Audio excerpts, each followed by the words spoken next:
here. Welcome to my podcast, Trade Secrets. I got the coolest person here today. I've got EveAnna Manley here, and we're going to hear a little bit about her story and her journey and how she got to where she is today. I ask one question, and I start out at the beginning. Where were you born? Yeah, you don't know this, do you? I don't. I learned so much. It's going to be super cool. Cha-ching! I was born in Las Vegas. What? Oh, that sounds Because we're like... both from the South. Yeah, we are both from the South. So you were born in... Why were you born in Vegas? What was your mom doing in Vegas? Well, it was more my I think father. your mom was there because you were born there. Yeah, well, that was... my father he had enlisted in the Air Force. And I think he went to OCS to basically... And he was in hospital administration. Okay. So he got put on Nellis Air Force Base. Okay. And that's where I was born. Cha-ching. Not Area 51, but Vegas. Okay, yeah, there we go. Just outside of Vegas. So now you know. Like Henderson or somewhere like that? It's just north of the city up there. Okay. So did you spend any time there as a kid? No. We were there. Well, by the time my sister was born in 1970, it was like 18 months later, we were back on the East Coast. Oh, okay, cool. Yep. One of the things besides that I ask is like, for me, I know this was pivotal for me, and I don't know for you probably too. When you started elementary school, what city were you in when you went to elementary school? I started kindergarten in Miami Lakes. Oh, okay. And then first grade, we had moved up to Atlanta. Oh, so that's where I grew up in Atlanta. You grew up in Atlanta? That's my hometown. Oh, really. Cool. Great town. Yeah. I'm from Charleston. Most people know that. We're from the South. I am from the South, but I love that part of the country. It's beautiful. Did you have music in your school when you were a kid? Absolutely. Yeah. Even in first grade. Yep. I remember the teacher's name was Mrs. Swigert. Cool. And we learned, whole notes, half notes, quarter notes, eighth notes. Do you play an instrument? I play, wind instruments, clarinets and saxes. But Interesting. I remember in first grade, we learned to read beats, ta, ta, ti, ti, ta. Nice. And I mean, that's what they called the notes back then. And wherever you are, Mrs. Swigert. Thank you. I do remember you. But in fourth grade, we could skip social studies class if we joined strings. You always get extra credit for band, which I thought was cool. We get extra not credit. You just didn't have to go. Negative credit. We didn't have to go to social studies, so we could get out of social studies by taking strings. So we all joined wire choir. Oh, gosh. And then in fifth grade... God bless the parents who have to listen to these practices, exactly. is all I'm saying. In fifth grade, we could go where all the cool kids were, sorry, string players, and join the band. And so I got put on clarinet. I mean, I didn't know the difference between any instruments. What grade was this? Fifth grade. Okay. Was there a marching band component in your school? Not in elementary school. No, of course not. But later in high school, In high and school. then I was drum major all I was going all to the ask. years. I was going to ask. Of course. Born leader. I have, without question, we share that. Yeah, you played. I never played an instrument. You didn't play? Never played an instrument, but I'm a leader in my own way. Yes, but for me, that's where I developed leadership skills. Was mainly through band programs. Telling people what to do. It's best. Mark time, conducting those big beat patterns on the field and so on. Dude, I've said this before, but it's like, how do people, like if you're playing like a brass or wind instrument or trumpet or something like that, how do you walk and play and breathe in a marching band? It's hard. That seems really hard. It's hard. That's why I was in the drum sun, major. Right? Yeah. Well, actually, but you're cool. You're the boom, boom, boom, boom. You're boom, taught. boom, boom. You're taught how to roll your heel toe outside in as you're walking to walk very smoothly. That's one thing. That will help. But actually, I had to do very little marching myself because I was just telling it. I was just keeping beat up there for everybody. I see an early pattern. That's it. So you're in Atlanta. Did you go to high school there as well? Yeah. All right. After high school, were you playing all through high school? Yeah. Played concert band, jazz band, or we called it dance band, or what do we call that? Stage band. It was Stage called. band. Okay. Played all the pit orchestras for all the musicals and did state competitions. Oh, how fun! went to fun. drum major camp, and Oh my God! did all the band things. The cool nerd camp. And I played saxophones and clarinets. I have a really good friend. He's a great sax player. I want to introduce you to. Her name is Katya Reicherman. You would love her. She's badass. Cool. Tour with Rod Stewart and stuff. Anyway, Keith, who's recording this, our trusty steed, on the console, he also was in band his entire life. He just was born in band. And then he has a master's in trombone.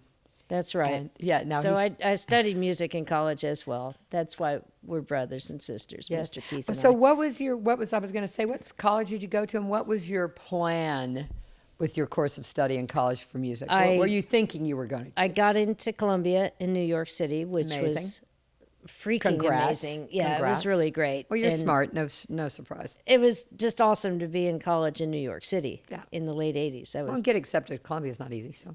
I tested well, apparently. Yeah, me too.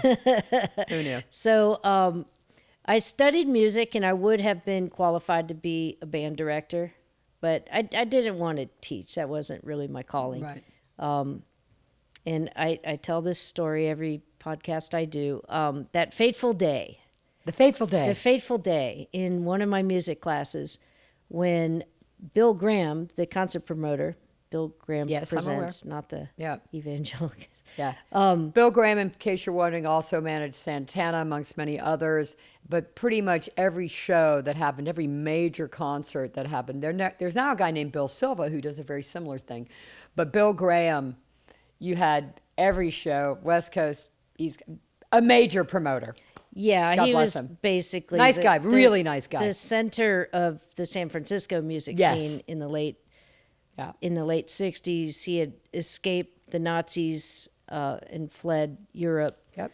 As a young kid, was raised in New York, and so his son was in my class, and David brought his father in. I got to meet Bill quite a few times. Very nice guy. Yeah, he was.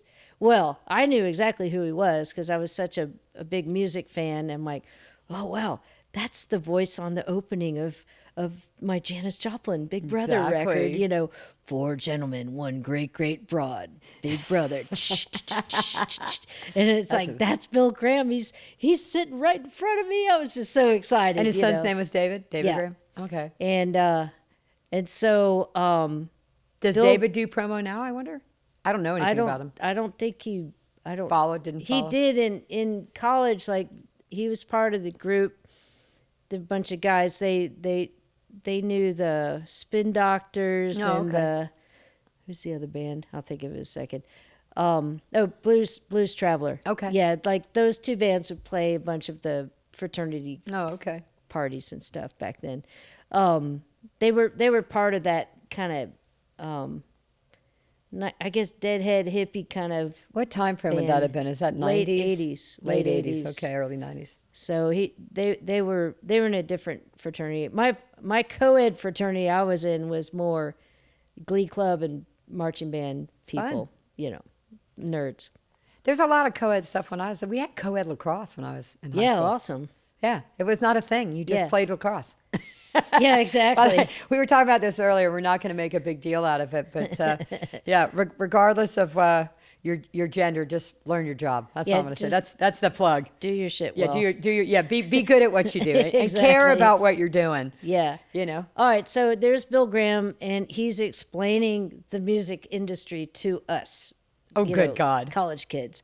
You got your artists and your producers and your engineers, and you got a concert promoter like me, and you've got, the label, which is a bank. The label and the A&R guys, and he's explaining all this stuff, and I'm just like, and I decided like that day that I would take this spring semester off and drive to California and go find Bill Graham Presents and try to get a job. She rides motorcycles. You're on a motorcycle or car? I was in my Volkswagen Bug at the time. So... Did your mom and dad think about this adventure? Supportive?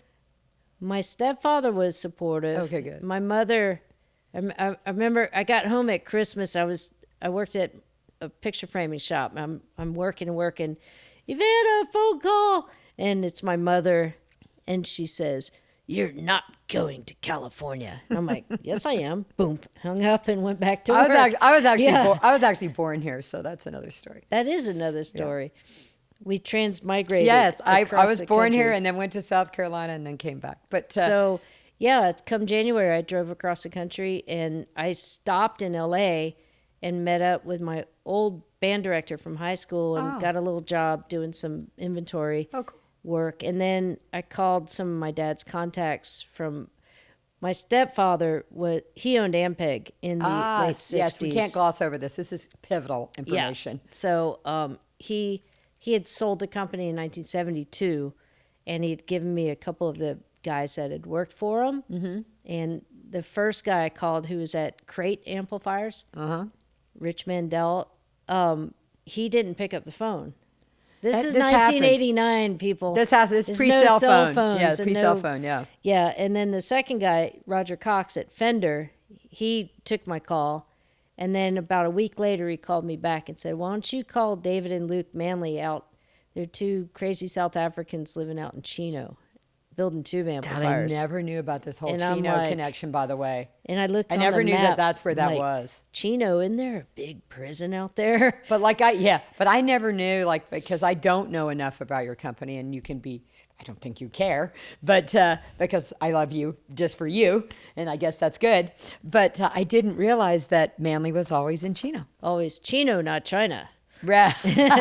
So Important I distinction. went out there and interviewed, and then I got a job on the production line at the first company that contained the Manley brand. It was called Vacuum Tube Logic of America. Vacuum Tube Logic So that's of where America. I started working for David Manley, and then Vacuum VTL. VTL.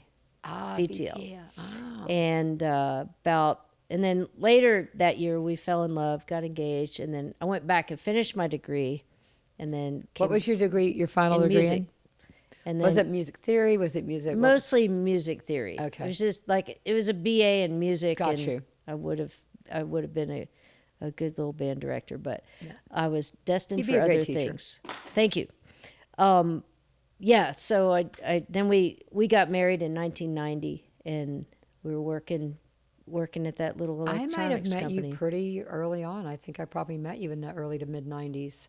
Early 90s. I would think so Yeah. for sure. Yeah. Well, you've always been a powerhouse. And You've always been larger than life. Oh, well, yeah. I lost some weight, but still large. Not but yeah. like that. Well, we're Oy. both outgoing, though. Yeah. We're both, and We're leaders. we are leaders. And one of the things that's interesting, and we'll get more into what EveAnna's been doing, did and is doing, is that I started this because I wanted to shine a light on the people behind the scenes. And there is such a community. Those of you who are in it know you're in it. I said, but it's just really, I'm going to retire soon, and I wanted to talk to these people that I love and show how important everybody is in this whole process. Recording engineer. We can't do what we do without people who make equipment. It all comes back to the artist ultimately, but no one would hear their music if we didn't record it, and if we didn't have cool tools to record it. Well, I always talk when I'm like teaching classes, like, as a guest lecturer or whatever, and I'm speaking with young people. I'll go into these like recording school Yep. classes, and the first thing I usually do, like at Blackbird or somewhere, is I'll go through the room with all the kids and say, okay, when you graduate, what's your dream job? What do you want to do when you grow up? And I'll go through, and recording engineer, and one person will say, I want to do the merchandising. I'm like, that's smart. I want to be a mastering engineer. I want to do post production, I want a recording. label. And then a lot of kids, like they dream of being recording engineers, Or they say they're a producer, and I think then I don't talk to them. yeah, but and it's like, well, there's not that many jobs out there for y'all. But so let's open your mind. Let's talk about some of the other careers in the music industry, in the entertainment business. Yep. Because it also kind of blends into film and other creative Absolutely. arts as well, especially here in Hollywood. Absolutely. And so then I And in Atlanta. George is killing it, by the way. so on production. I share my story with kids, and it's like, well, I didn't know exactly what I wanted to do. Yep. I had this this one lead to go do something with live sound. I could have, if I hadn't stopped in L.A., I might have gone on and worked for Bill Graham. And again, I could have been on his helicopter. not to focus on the right. Jeez, you never know. Whoops. A lot of not to focus on the women angle, but people don't realize there are tons and tons and tons of women in the music industry. Okay, it's not like a rare thing. They're maybe not famous engineers that you know or have heard of, but there's plenty of women in every field, and especially in live sound, especially in touring. It's very common, by the way. And studio managers have almost always been women. Yeah, mostly, huh? Yeah. Yeah. So when we talk about all the different careers, and what ties us all together is our love for music. Absolutely. And that's that's where it all Ultimately, comes from. I think, and I was talking to somebody about this, what make Rick Rubin such a great producer is that he can elicit performance, but ultimately he's a fan.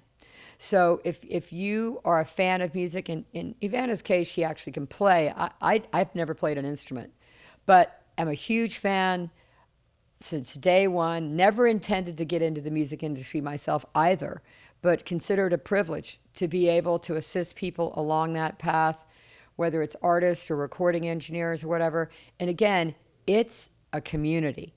And she has been such a great part of our community and so supportive for so many people, going to schools, talking to people, encouraging other people, being a badass with making a company profitable.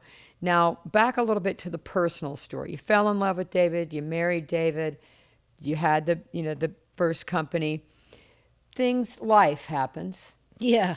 It evolves. Life evolves. Yeah, How did you become the owner of Manley?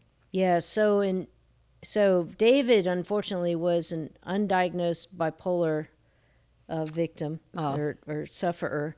Yes. He had manic depressive disorder, undiagnosed, and he was also alcoholic. Oh man. And he, as I say, he was a It's a handful. common combo. Oh gosh. And so by 93, he was freaking out of control. He was fighting with me, fighting with his son, just, drinking and smoking, and just a lot of chaos in that manic phase also, like too many things happening at once. My mother was bipolar.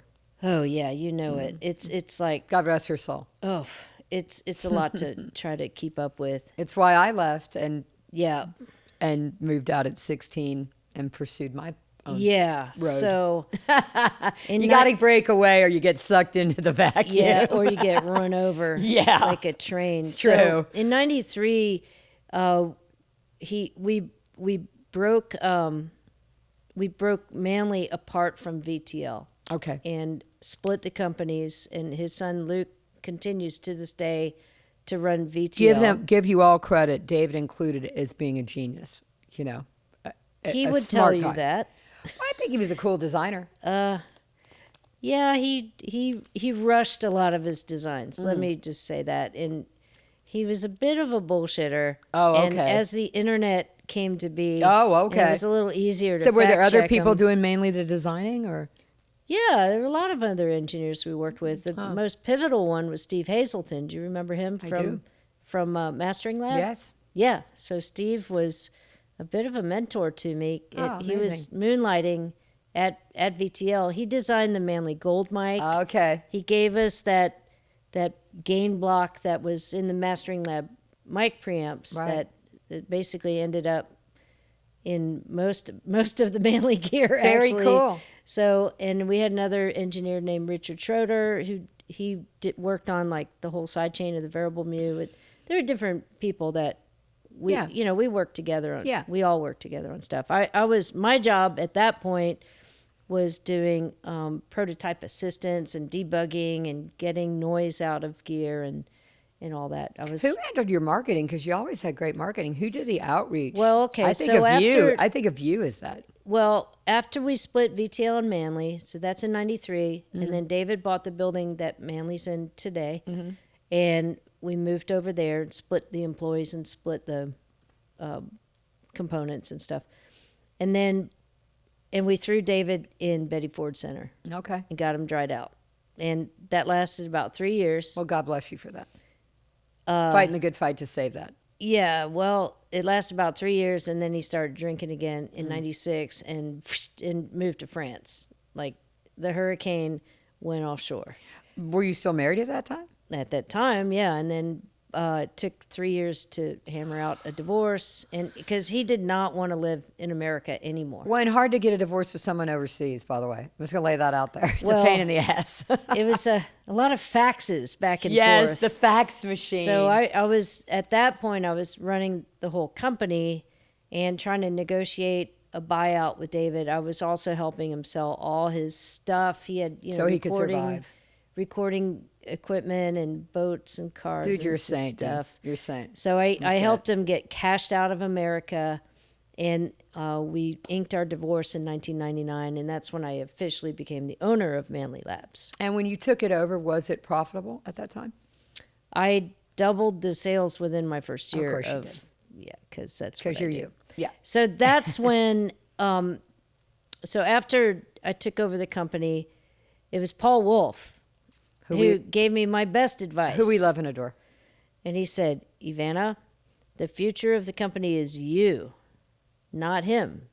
So you need to take his name off the faceplates, take him out of the owner's manual, get him off the website. No design by David Manley on the faceplates. You need to rebrand the whole company around you because you are the future, and you must market the future, not the past. I don't disagree. And that was really good advice. But you kept the Manley name. Well, obviously, that's, yeah. That was also my name. At the Exactly. time, That's your name too. But, So yeah. But no, he was right to focus on the future, and the future was going to be on my abilities and my designs. Well, and your relationships. And my relationships. And yeah. So that was. Well, you've done well. I did you all did right. well. So that's when I did those brochures, holding the gold microphone up. Yes. And yeah. Well, I mean, it's quite a journey, and some people. One of the things we're talking about younger people and talking to younger people. There's no one way to get to your dream job, right? You don't wake up and go, "Hey, I want to be a manufacturer of this really cool niche brand high-end audio gear," because nobody thinks that. I mean, maybe somebody does. I don't know who, but maybe David Manley.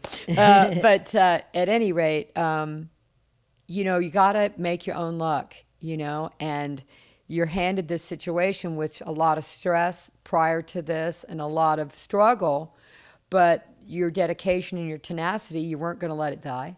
And you had something that you knew you could sell and products that you knew you could sell that people needed, that you believed in. And you believed in your people that worked for you. I'll tell you another angle I had too. Oh, yeah, let's hear it. Was, the divorce was, to me, because my parents had been divorced, and I equated divorce as failure. Oh, everyone does. It was just. I was divorced before I got married to Yeah. my current husband. Yeah. So, yes, everybody feels that way. I hated the whole concept, really did. Even if it isn't your fault, which in this case it wasn't, you still feel a sense of and failure. I was also very sad. It's like, oh, why can't we get back those first couple years? And but then, because he was still super active alcoholic and just very verbally abusive and horrible. You realize it's toxic and you have to save yourself. Yeah, so it took those couple years, and then he'd call up in the middle of the day screaming at me, ordering. He was trying to asset strip the company as well, send these Mike Priest to France, not cool. and then he'd be screaming at me, and then one day. I realized I could just hang the phone up. I could just put the phone down. I was like, ha, ha, ha, ha, ha. I was just laughing. It's the best. He was What a screaming sense of at freedom. me, and Yeah, I just hung fuck the you. phone up. And then click. he called right back, and I picked it up again. He's like, click. you And click. And I just hung it up again. and was like, oh, yeah. I haven't. And so then I haven't I blocked a lot of realized- people in my life, but I have done it. That was like blocking. Yep. And so then I realized I actually had some power. Yep. And then I started getting really angry.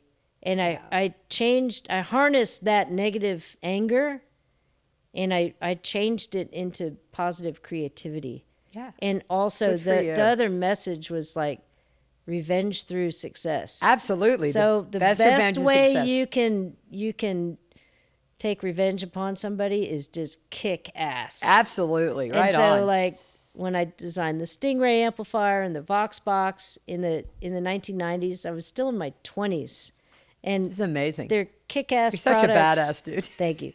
And they're such awesome products, and to this day I'm super proud of them. But also I'm like, yeah, I took all this cool knowledge I just assembled in the last several years, and I made this kick-ass product that if you had any sense of decency, you'd be jealous of. So awesome. You know, so so awesome. it was motivation for me in those early days. Yeah. Well, I mean, the ends justifies the means. You got to take what you can get. Yeah. I mean, it's such a corny thing to say, but nobody gets out alive. Okay, so you're the journey, and how you. I'm a pretty positive person. You've known me for a while. We've all had setbacks, loss in our life, things that happen along the way, both in your career and in your personal life. And at the end of the day, how you roll with that is the metal of who you are as a person. How you turn that into, because who the fuck wants to be unhappy? You know what I mean? I want to be happy. I mean, my whole nature is to be having fun. I know. And you're the same. You know, I could think of some critics, and, you know, the word grace doesn't come to their mind, but actually how how you handle a situation. Oh, it's absolutely grace. Is in my name, EveAnna. Eve means full of grace. Actually, how you handle something, at least outwardly. Like I told you all about my revenge through success thing. That was in my own head. Yeah, Okay. of course. I never said anything negative Yeah, you weren't malicious. about David. I don't recall you in ever being public. malicious ever. Yeah, that's Well, that's a waste of energy. that. too. That's bad karma. To be graceful in public, that's the key right there. I try. Yeah, you do. You know, because I mean, again, people are making music. You know what I mean? This Yeah. is such a privilege to be able to be part of something. Music is the best. I mean, come on. If you don't like music, then now I might have an issue with you if you hate music. You know what I'm saying? Because I won't. Who hates music? I don't know. I'm saying I wouldn't be able to grok that. Yeah. Like it would be hard for me to comprehend that somebody hated music. I'd be like, what? That's like hating flowers. You know what I mean? Like I don't even understand you, it. flower. Yeah, I hate fucker. you. I don't understand that. Oh, my goodness. But yeah, you gotta make your own luck, and you gotta. A lot of times I talk to engineers, and the running theme is show up. Say yes. Well, it's show true up. of everything. I do tell that to the kids too. It's like explore every opportunity. So like I stopped in LA and I worked for my band director for a couple weeks, and then I made some phone calls, and then I just took that direction. Try it out when you're young, especially. You've Absolutely. got all the time in the world. Nothing to lose. And the people that you meet along the way, we have both been blessed. We've run into some, not so great people, but having the ability to determine and to judge what is and isn't a good situation and a good path to follow. Also part of being hopefully intuitive. We don't see it coming every time. We don't. We fucked up for sure. But being intuitive and trying to realize that everybody that you meet, I've mentioned this before, and I don't know if you know this. The reason that I ended up in this building was because of a producer named John Porter. John Porter is an English producer. We're still very good friends. And when I first started out, I was working for my brother. I was learning how to be an assistant engineer at where Glenwood Place is now. And this is in the early 80s. And I met John early on. He'd been a bass player in Roxy Music at the time, and he was a very well-known producer. He produced all the Smiths. That pivotal meeting, and I met lots of great people throughout my career who've helped me many times, but meeting John, shout out to you, I love you so much, but meeting John ended up changing my life because 8 years later, John calls me, he says, hey, I'm working for this guy, he wants to buy a studio. They were originally going to buy Sound City, they changed their mind to buy 6000 Sunset. And if you knew anything about music in LA at all, and really at the time in America, you probably knew about Ocean Way Studios, and you knew about the building. We're sitting in Studio 2 right now at East West, 6000 Sunset. A lot of great records have been done here, and it is my privilege and my honor to be able to run this studio and carry on the legacy that started in 1960. But meeting John worked for someone who bought this building separate from Ocean Way, and it was called Cello, and brought me on as the manager. Yep. But the people that I'd met in high school, Rose Mann when I'm 16. Oh, right. Ron Nevison, Yeah. Jim Scott when he was a runner. Amazing. Mike Klink was the phone guy. Yeah. Because my brothers worked at the record plant, and I would come out in high school. And I was going to be a marriage counselor. I was a psych major. By the way, I think I would be a great marriage counselor. I just like to put that out there. But I was a psych major in college. I was a bartender, okay, which is perfect for That's psychology. like a psychologist. Yeah, which has ended up being great for the job that I do now. But all those people that you meet along the way, don't discount those encounters with people that you meet, because she's talking about Paul Wolf, the greatest, smartest guy, really cool, favorite person of mine. And, you meet these people along the way, and most of the time people are benevolent and they want to help you. Well, most of the time. We're all friends. We're all friends. We help each other. Yes, we all help because each other. This is the community. Yep. Yeah. Yep. There's a thing called the Audio Lunch Bunch that Peter Dell pioneered that's been going on for quite some time. They meet every Wednesday in LA, and you're going to meet people there of every age group, every background, engineers, manufacturers, all kinds of aspects. So when you're talking about jobs in the music industry, there's acoustic design. Go to the lunch bunch. Yeah, go to the lunch bunch, because there's acoustic design. I mean, the room we're sitting in was designed by Bill Putnam. Hard pressed to find somebody who did things better. But he set the tone, and people have studied what he did, and a whole psychoacoustics and acoustic design came from these early studio designers and studio builders. They did it by winging it, okay? They were flying by the seat of their pants, because everything originally came from broadcast. And I talked to Jeff Emmerich about this. He put John Lennon on a rope swing, okay, to do Across the Universe, and pushed him Right. in the room at Abbey Road with speakers and mics set up in a circle, because they were being creative. Sure. Think outside the box, be creative, and be like, okay, I don't exactly know what I want to do, but I love music, and how can I do something that will help? You know what I mean? Okay, that kind of be my mic drop. We might be done. No, we'll keep talking. Break some rules. Oh, well, yeah, break the rules. I mean, so you come out of this hardship, you take over the company, you kick ass, you propel the company. It is a major high-end brand. Thank you. Manley is a respected brand throughout the world. I'm very proud audio. of what I did with that company. Absolutely, you should be. And I got out alive. Yes, yeah.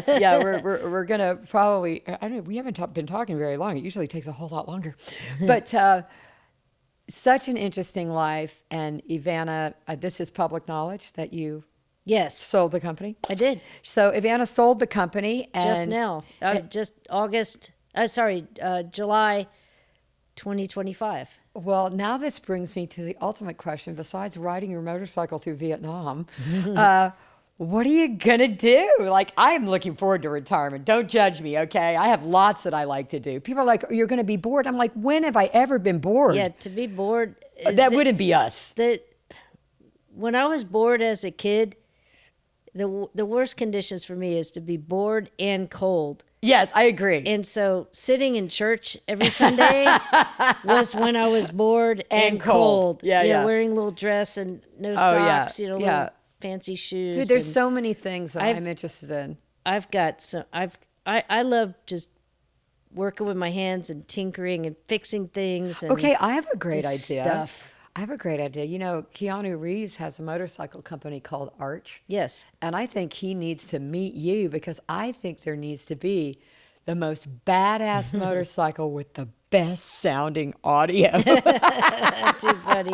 What a great, funny. I'm just saying, right? Manley and Arch. I'm just saying. You know what I don't need to do anymore is work. Well, So yeah. I don't want But to you work. could create I'm retired. stuff. But you could create. You could consult. I am- You can advise. I can advise. You can advise. I can be people's friend. And people can pay her for her ideas and her time. No, I am not for sale anymore.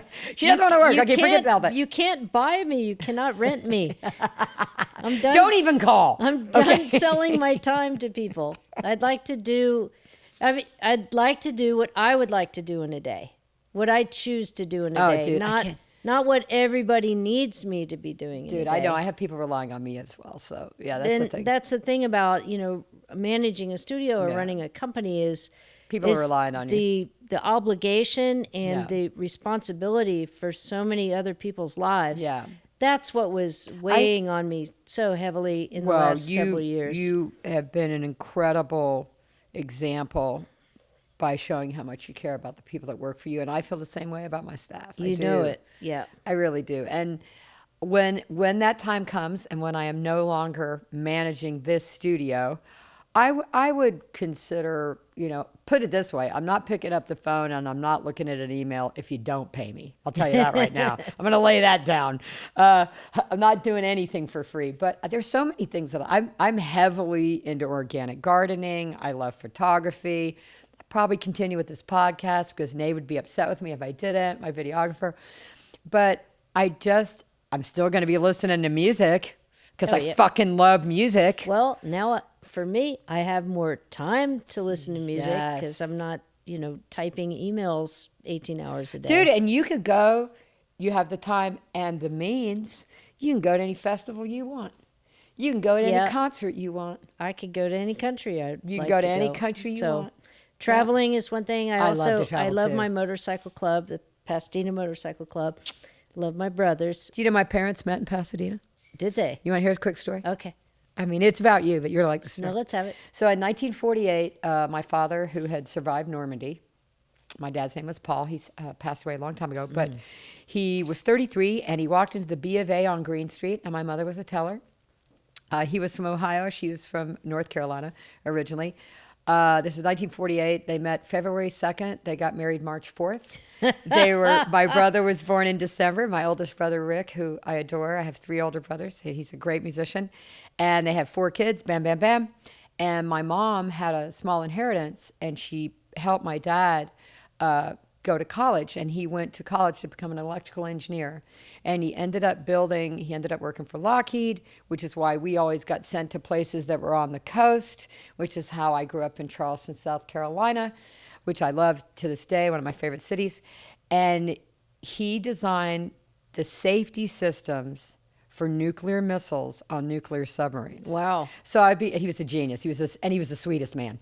And my brothers were musicians. He designed their amps. But I was like, Dad, what do you do? And he said, I'm trying to keep the Navy from blowing us up. That's great. So yeah, that was a cool thing. But that was my connection to Pasadena. And then I ended up managing a studio in Pasadena. Yes, you did, the called Firehouse. Called Firehouse, which Yeah. I loved. Another Southern lady, Tina Clark, Yeah. who originally from Mississippi. She is in Atlanta now, and she was a drummer originally and a musician and a badass producer. Shout out to Tina. Tina, also the people you meet along the way that give you a leg up or a stepping stone. I was working at Soundcastle. She had downtime. I gave her a break on the bill. That was 1996 maybe. I'm out of a job in 2005. Cello closes. I'm moonlighting for the guys, Steph and Mark Fantini. You'll love this story. And they're working for Mark Mancina at Firehouse, and they call me and they go, hey, you got to call the manager at Firehouse, Lindsay Tomasa, great lady. And they said, we'd like to find out where they got this cabinet, Stephen Fantini, who I love you so much, where this cabinet that their Pro Tools is in. And I'm like, okay, well, that's what you want me to do. I'll call and find out. So I call there, and Lindsay goes, is this Candace Stewart? And I'm like, why are we whispering? Yeah. I'm like, yeah, this is Candace. And she goes, do you want a job? And I'm like, maybe. I'm like, your studio's a digital studio. I didn't think it could possibly be a good salary or anything like that. And I said, who's the owner? And she said, oh, Tina Clark. And I went, oh, okay, cool. So I go and I interview, and Tina is so badass. She's like, you're so fucking hired, because she remembered that good thing that I had done on that day when she had downtime, and she thought that I'd be a good manager. Yeah, there you go. So God bless her. Oh, I mean, Dude, look, yeah, just be cool, okay? Don't be a dick. treat people well. The way you want to be treated. Yeah, all You the time. Yeah, and chances are you'll end up having positive experiences. That's but great. yeah, so that's how it all happened. So retirement, I am so happy for you. and you have done you've done the work. You've done the good work. I work twice as many hours as everybody else, I promise you. Yeah. I mean, especially in the last, I'd say last 10 years, it wasn't unusual for me to be still working at 2 a.m. Oh, And wow. a small business, sometimes we're underfunded. We can't really afford to hire another person to help us. So we have to just learn to do All those jobs. all the jobs. All the jobs. Yeah, so You need a break. You deserve a break. I need a break. You deserve a break today. Well, and travel too. What a God. I mean, so that's I was just in Atlanta with I'll say like my adopted mother figure, Linda. We're planning our trip to Kenya next year. this is so cool. You got to talk to Ellis.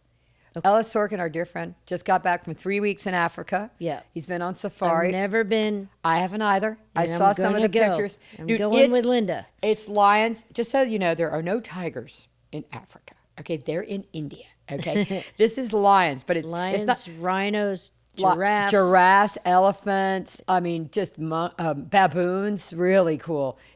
He's got some really cool photos. All right, I'll yeah, talk you to should him. check it out. So but yeah, travel. Kenya. I'm gonna go. That will not be a motorcycle trip. Yeah. This will be with Linda.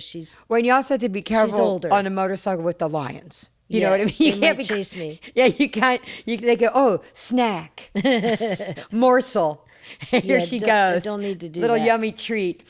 But yeah, to be able to enjoy the world, enjoy my friends, Yeah. and enjoy. Am I going my to come over to dinner home at your house in Altadena at some ever, point in time? sometime, It's ever. a running joke between us. I'm going at some point in time to It's so have crazy. dinner in advance. All right, sorry. This year's been a bit of a mess. My house did survive. I Yes, was the fires. We didn't talk about this. one house away from burning down. Such a badass. Okay. Oy. Such a badass you were, and such an inspiration to so many people. Hung in tough. Wasn't supposed to be there. Okay. You're not really allowed to hang out in your house. We were allowed to stay. We just weren't allowed to leave. Right. So you went, you're right. Or Like, if I had left, You then couldn't I get back. couldn't get back. And Right. I had all the resources I needed. I had plenty of drinking water. I had dog food for Coolers. my dogs. Riley's insulin. I had plenty of food, and dude, you were I had helping. satellite internet. You were I had helping a all the generator. neighbors. You were giving people food. You were giving firemen I food was. and support. God bless the firemen. Keeping an eye on God the bless the neighborhood. firemen, seriously, and everybody who worked together.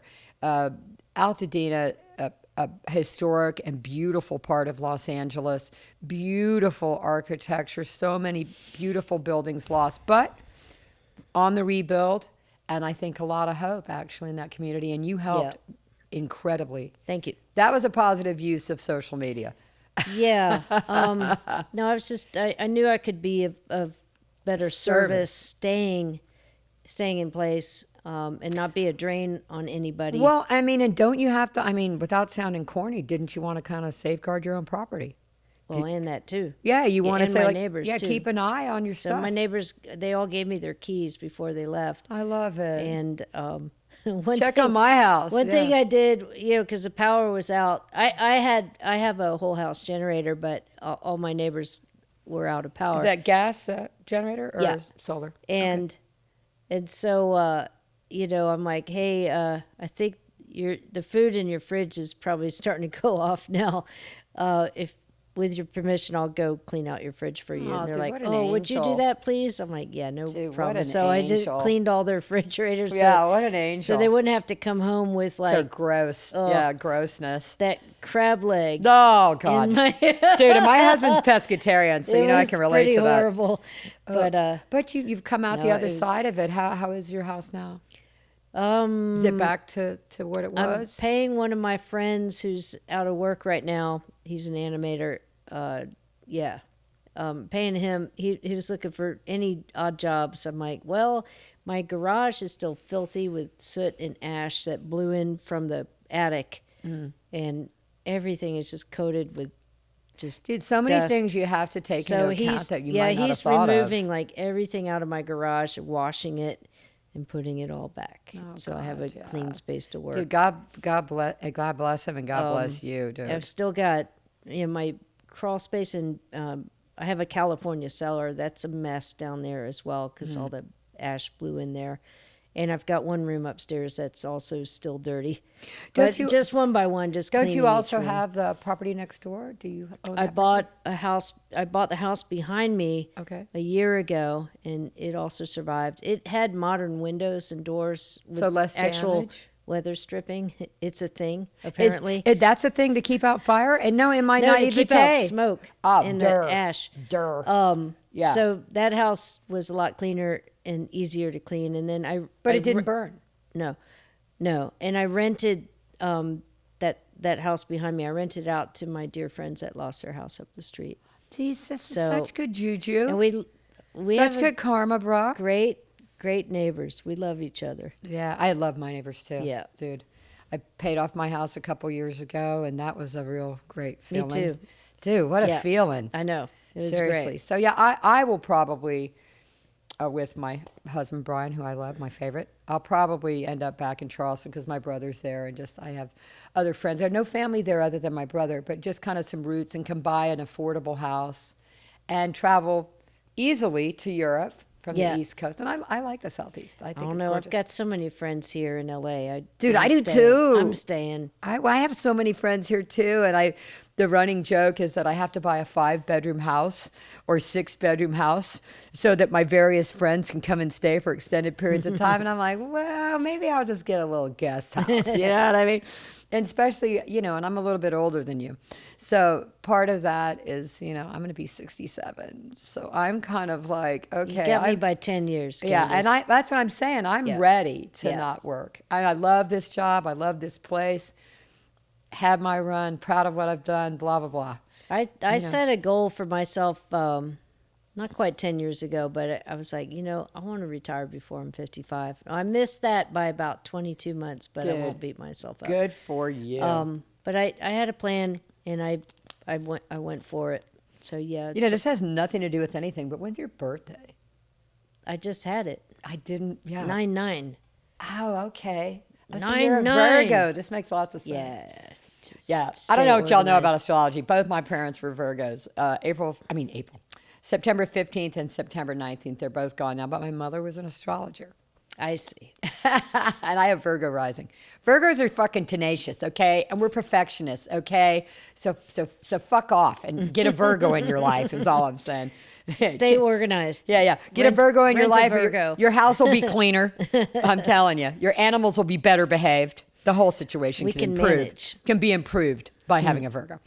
I'm probably going to wrap it at that, but this is so exciting. What we'll do is maybe we'll have a part 2 after Kenya and some other trips, and you can tell us maybe about like music that you run into in these other countries and kind of cool stuff like that. All right. And the people, I think that would be kind of interesting. I'll tell you all those times I was never bored. Yes.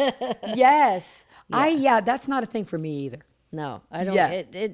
I almost get irritated when people are like, It's kind of insulting. "What are you going to do in your retirement?" kind of I'm like, insulting. "What am I not going to do in my Totally. retirement? I'm not going to work." That's what I'm. When gonna, what you actually said, you're going to do with your day what you want to do with I your would like to day. do. Yeah. I did something goofy a couple weeks ago. My husband, who I love and don't get to spend enough time with, I was like, okay, I have to go do this thing in the morning. Let's take off this Friday and let's go out to the beach and fly kites. And That's awesome. We bought these super cool kites. This gets funnier. We bought these super cool kites for like dragon kites with like Yeah. tails and shit and everything. So we go out to Zuma, like Point Doom, and eat at the sunset. We have this great lunch and everything. The one day that it's not windy at the beach. Oh, funny. I'm like running down the beach and I'm like, it's getting up like 10 feet, and That's he's just awesome. laughing his ass off. But still got the kites. So. I mean, I got my lifetime California fishing license several years ago. Dude. And so that's a fun thing to do is just drive to the beach and just surf cast and Yeah. catch some seaweed. Well, Sometimes a fish. You're from Atlanta, which isn't a coastal town. Correct. So I actually my modes of transportation probably won't involve a car nearly as much. I'm going to have possibly a golf cart for the neighborhood, but I'm going to have a bicycle. Then I'm going to have a kayak, and I'm going to have what's called the John boat where I come from, which is a very small flat bottom boat that you can navigate in the marsh because I'm going shrimping. She's going shrimping. I'm totally going shrimping. You know- I'm going to bring home shrimp. If you've never seen a shrimp net, they're beautiful. They look like your grandma's crocheted lace tablecloth. They're very pretty. And you could just take a round circular shrimp net and you could scoop it into a semicircle and you can go home with 2 pounds of fresh shrimp. So Amazing. just remember that. So Yeah. I'm going There- shrimping. Maybe there- that's the bumper sticker. So I mean, look, the audio business is wonderful. It is. But there are other lives. things to do, like going shrimping. Yeah. I was camping. I went camping with my motorcycle club and my dogs over the weekend. Where did you go? Just up on the other side of Mount Wilson, up the crest Nice. to Angeles Crest Highway. Bandito Campground. Was it cool up there? It was just lovely and quiet. I've been up to and think Charlton Flats or whatever that's Yeah, up there for yeah. maybe for a little further north. Maybe it's kind of cold up it's there. No, Surprisingly, it was 58 degrees inside my van. Gorgeous. At night. It was perfect, and I was Gorgeous. snuggling with my doggies. Yeah, I have a And- dog I'm obsessed with. I have a husky. He's like You my do? child. He's so gorgeous. Einstein. I've got two terriers. One of them's kind of barky. Yeah. It was, it's just nice. I don't to have be, kids, and we don't have kids. Okay, Yeah. we love our pets. It was nice to just be outside and just be quiet and just sit and offline. There's no cell service up there. Dude, and not sitting in a building. I read some Yeah. statistic the other day that said the average human only spends 15% of their life in the outdoors. Okay, Yeah. that is a tragic We need figure to that get I'm out- busting that Get one. out and go shrimping. Yeah, I'm just saying, make fun of me, but I'm just saying, go outside. Yeah. Turn the phone off, go outside. Yeah, You know? we've all kind of overworked a lot in, Yeah. in the audio business. You can take music with you. You can take music can with you, listen. but we need more daylight in our lives. Dude, please, seriously. I'm going to wrap it up by saying this is so exciting, and I'm so happy for you that you achieved your goal, and you brought such joy to so many people. Manley continues on. Manley products continue on. And thank you. And her staff is still there. This is a big shout out to you, EveAnna, for making that happen. And we look forward to more stuff from Manley, but I'm kind of curious about finding out about Kenya. I'll let you know next year. Yeah. Thank you so much for being on the show.